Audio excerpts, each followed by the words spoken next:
When I was a kid, I wrote poems and little short stories. I remember in primary school I'd write little stories that I bring in, the teachers would read out, but they tend to be based on I remember one was based on the biblical story of the sower of the seeds, the parable, and some of the seeds are on barren ground, and some of them don't grow, and some of them land on fertile ground. And I just extended that parable a bit and played around with it. Tried for 15 years, went for more. My brother is taking the last ride home. This train won't go no more, no place to go. The driver is already on the road, so don't take it all to heart. If you see me start again.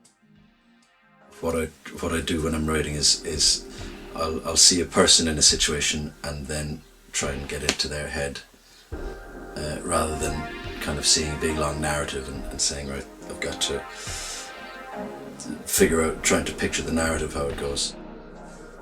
I think that how I visualize what I'm working on changes because I spent so much time being a musician.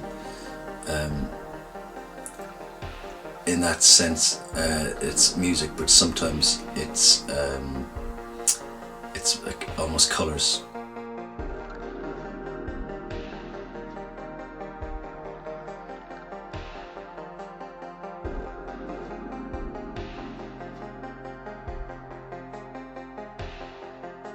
So by the time I was 17, I had no wish to continue within an academic structure.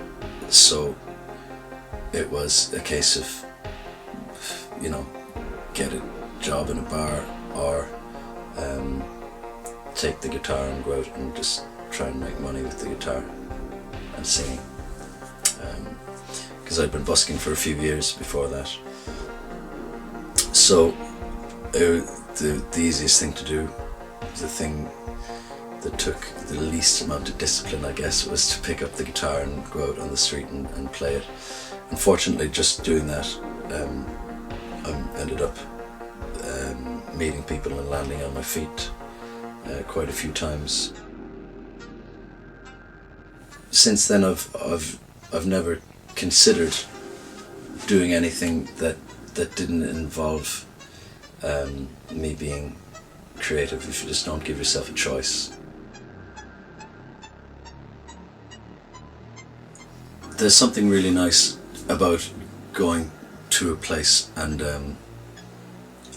playing music and having people love what you do, and then moving on to somewhere else and saying, okay, we're going to bring it, this kind of troubadour thing, which is kind of romantic. That's why I like doing it, I think. And you're spending money the next day is your CD sales on the night of the gig. Because those types of gigs, some of them pay, but a lot of them don't pay very well.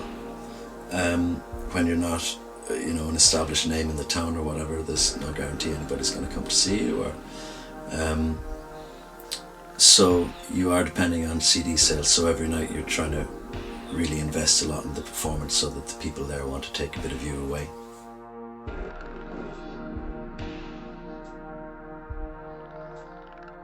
It's not something I distance myself from, but it's not something I wave about, because people are saying, oh, what was it like meeting David Tennant, or what was it like meeting Kylie Minogue, or what was it like meeting John Barrowman or Catherine Tate, or the people that were on the programme, and that was great. But I hadn't, I didn't have, it wasn't on my bucket list that I wanted to meet these people. Whereas I've met the Muppets, and that is ticking the box. For people who are big fans of Doctor Who, I'm a fan of Doctor Who, but I'm not a big fan of Doctor Who. I didn't grow up with it in Ireland, for instance. So the kind of status that it has in the UK I was never attached to that. I didn't know about it. And when I did the Doctor Who stuff, I was very busy. I had an awful lot going on. My wife was pregnant with my first child who was going to be born. I was releasing my first solo album. I've been doing tours around the UK and around Ireland. So it was another thing in a very busy time. And I didn't, it seems to have become more important now than it was then, which is fine.